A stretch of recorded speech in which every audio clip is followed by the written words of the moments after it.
কথায় বলে, যখন দুটো মানুষ একে অপরের ভালোবাসায় পড়ে তারা একসাথে গ্রো করে। কিন্তু এই লজিকটা না মেয়েদের ব্যাপারে একদমই উল্টো। একটা মেয়ে ভালোবাসায় কেমন যেন বাচ্চা হয়ে যায়। সে হয়তো এটা দেখায় যে সে অনেক বেশি ম্যাচিওর, কিন্তু ভেতরে ভেতরে একটা শিশু হয়ে যায়। আর যখন একটা মেয়ে তার পছন্দের শখের পুরুষকে দেখে তখন তারা আর কিছুই ভাবতে পারে না, আর তাদের কিউট নেচারটা কিভাবে যেন অ্যাক্টিভ হয়ে যায়। যে মানুষটা কোনোদিন রান্নাঘরে যেত না সেও রান্না শেখে তার শখের মানুষটাকে খাওয়ানোর জন্য। যে মেয়েটার ঘুম তার সবচাইতে প্রিয় সেও রাত 3টে অবধি জেগে থাকে তার শখের পুরুষের সাথে কথা বলার জন্য। তার শখের পুরুষ যেমনই দেখতে হোক না কেন, সে প্রতিটা রোমান্টিক গানে তার শখের পুরুষকে ইমাজিন করে, আর তার শখের পুরুষের জন্মদিন নিয়ে এক্সাইটেড থাকে যাতে সে তার জন্মদিনটা আরো স্পেশাল করতে পারে। একটা মেয়ের এই কিউট দিকগুলো তো অনেক ছেলেই দেখে, কিন্তু একটা মেয়ের এই দিকগুলো সেই পুরুষটাই লক্ষ্য করে যে সত্যি তাকে ভালোবাসে। সে নিজের সব টাকা খরচ করতে চায় শুধু তার শখের নারীর খুশির জন্য। সে বাইরের দুনিয়ার কাছে তো সিগমা মেল, কিন্তু তার শখের নারীর জন্য সে পুরো পুকি হয়ে যায়। আর তার শখের নারীর কাছে কান্না করে, তাকে নিজের মনের কথাগুলো খুলে বলতে চায়। একজন ভালোবাসায় পড়া পুরুষ তার নিজের জীবনের প্রতিটা প্ল্যানে তার শখের নারীকে চায়, কারণ সে শুধু এই জীবনে নয় বরং নিজের জীবনের বাকি সময়গুলোতে শুধু তাকেই তার শখের নারী হিসাবে দেখতে চায়। 7 জন্ম সেই মেয়েটার সাথেই কাটাতে চায়।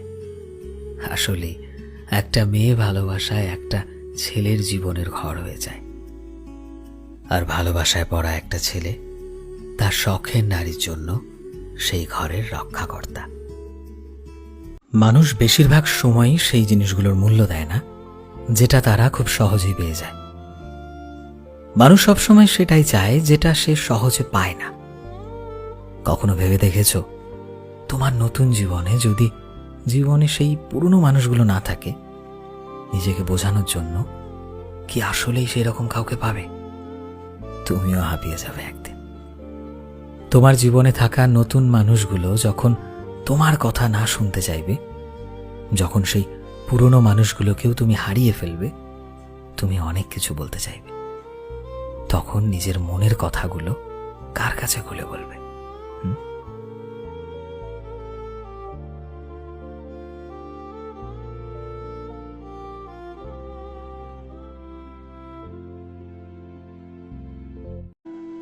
আচ্ছা শোনো, তুমি কি জানো তুমি মানুষটা না আসলেই আমার জীবনের সব থেকে বড় শান্তি।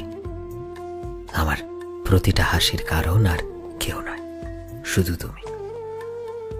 আমার প্রতিটা খুশি, প্রতিটা সুখ সবকিছুই শুধুমাত্র তোমার সাথে।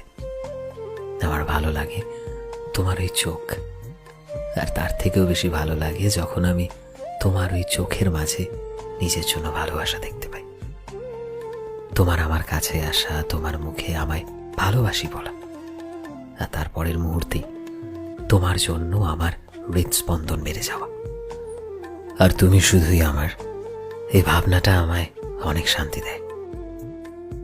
আমার কাছে শান্তি হলো তোমার হাত ধরে শহরের অলিতে গলিতে হাঁটা, তোমায় আমার ভালোবাসা বলে নিজের কাছে ডাকা, আমার খারাপ মুহূর্তে তোমার কাঁধে আমার মাথা রাখতে দেওয়া আমাকে অনেক শান্তি দেয়। আর তাই তো জীবনে যখনই কেউ আমাকে বলে আমার জীবনে শান্তি কি, আমি বারংবার বলি আমার কাছে শান্তি মানে তো শুধু তুমি, একমাত্র তুমি।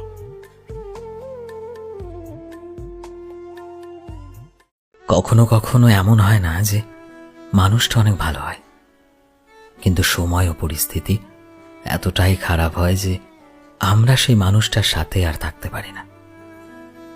তখন বাধ্য হয়ে আমাদের তাদের থেকে দূরে যেতে হয়, কিন্তু বলার মতো অনেক কিছুই থাকে, বলতে পারি না। আসলে তাদেরকে বলতে ইচ্ছে করে যে এমনটা নয় যে তোমায় আমি আমার জীবনে চাইনি, কিন্তু তোমার সাথে থাকা কঠিন ছিল আমার কাছে। তুমি হয়তো আমাকে ঠিক করে বুঝতেই পারতে না, এই জন্য সবকিছুই বলা একটু কঠিন ছিল।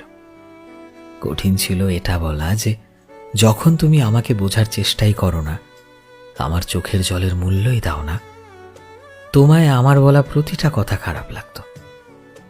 যখন আমি 1000 বার বলার পরও তুমি আমাকে বোঝার চেষ্টা করতে না, বড্ড খারাপ লাগতো আমার।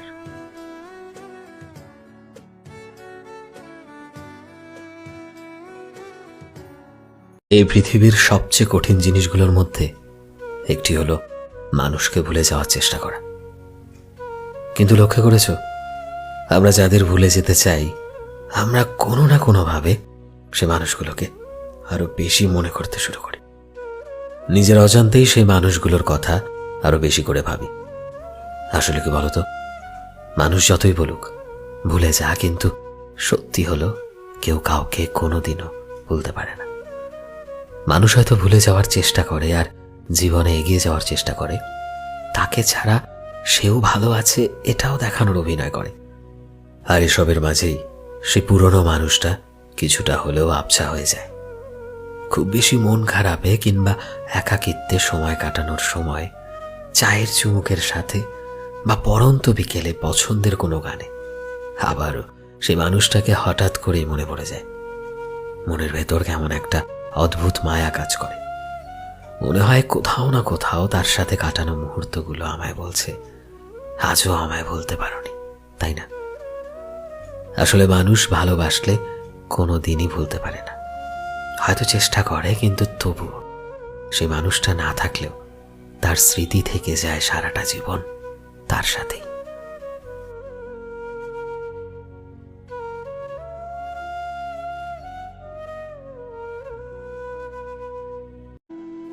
আচ্ছা শোনো, তুমি কি জানো, তুমি মানুষটা না আসলেই আমার জীবনের সব থেকে বড় শান্তি। আমার প্রতিটা হাসির কারণ আর কেউ নয়, শুধু তুমি। আমার প্রতিটা খুশি, প্রতিটা সুখ, সবকিছুই শুধুমাত্র তোমার সাথে।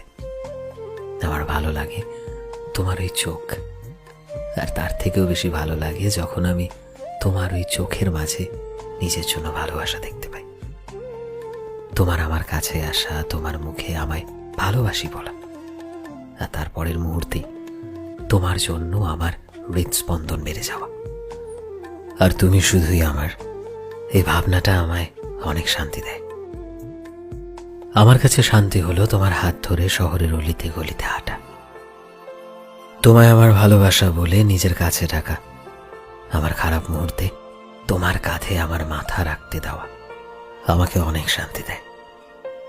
আর তাই তো জীবনে যখনই কেউ আমাকে বলে আমার জীবনে শান্তি কি, আমি বারংবার বলি আমার কাছে শান্তি মানে তো শুধু তুমি, একমাত্র তুমি।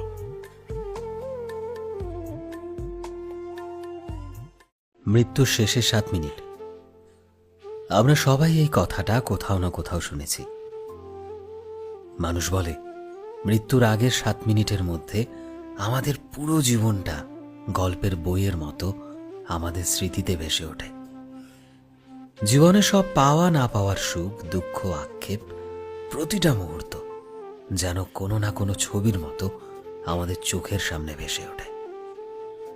আর এই শেষের কিছু মুহূর্তে আমরা আমাদের স্মৃতিতে সেই সব কিছুই দেখতে পাই যেটা আমরা আমাদের জীবনের রাস্তায় কখন পেছনে ফেলে এসেছি কিংবা ভুলে গিয়েছি। সেই সব কিছুই আমাদের সামনে আবার ভেসে ওঠে। জীবনে যে মানুষটাকে পাওয়ার জন্য হাজারো চেষ্টা করতাম, সেই সব কিছুই কিভাবে যেন তুচ্ছ মনে হয়। তখন আমরা হয়তো এটাই ভাবি যে আমরা কি আসলেই পেরেছি জীবনটাকে জীবনের মতো করে কাটাতে, একটু মন খুলে বাঁচতে? আমি কি আসলেই বাঁচার মতো করে বেঁচেছি? কি করেছি আমি আমার জীবনে? জীবনের 7 মিনিট এমন একটা সময়, যে সময় আমরা হাজার চাইলেও পারি না এই সময়টাকে ধরে রাখতে। এই সময়টুকুতে শুধুই স্মৃতিচারণা ছাড়া কিছুই করতে পারি না। এই 7 মিনিটে আমরা আমাদের জীবনের সেই শান্তিটাকে খুঁজে পাই, যে শান্তিটাকে খোঁজার জন্য নিজের পুরো জীবনটা আমরা শুধু চেষ্টাই করে গেছি। এই শেষ মুহূর্তে মৃত্যুশয্যায় আমরা এটা শিখে যাই যে জীবনে কি পেয়েছি আর কি হারিয়েছি।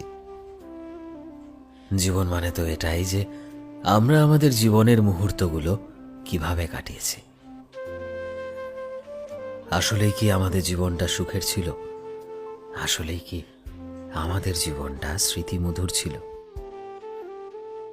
এই সমস্ত ভাবতে ভাবতে কখন জানি না আমরা জীবনের এই শেষ লগ্নে পৌঁছে যাই, যেখান থেকে আর ফেরা সম্ভব হয় না, যেখান থেকে এপারের রাস্তাটা একদম বন্ধ হয়ে যায়। আর এভাবেই জীবন থেকে আমরা একটা সময় বিদায় নিই।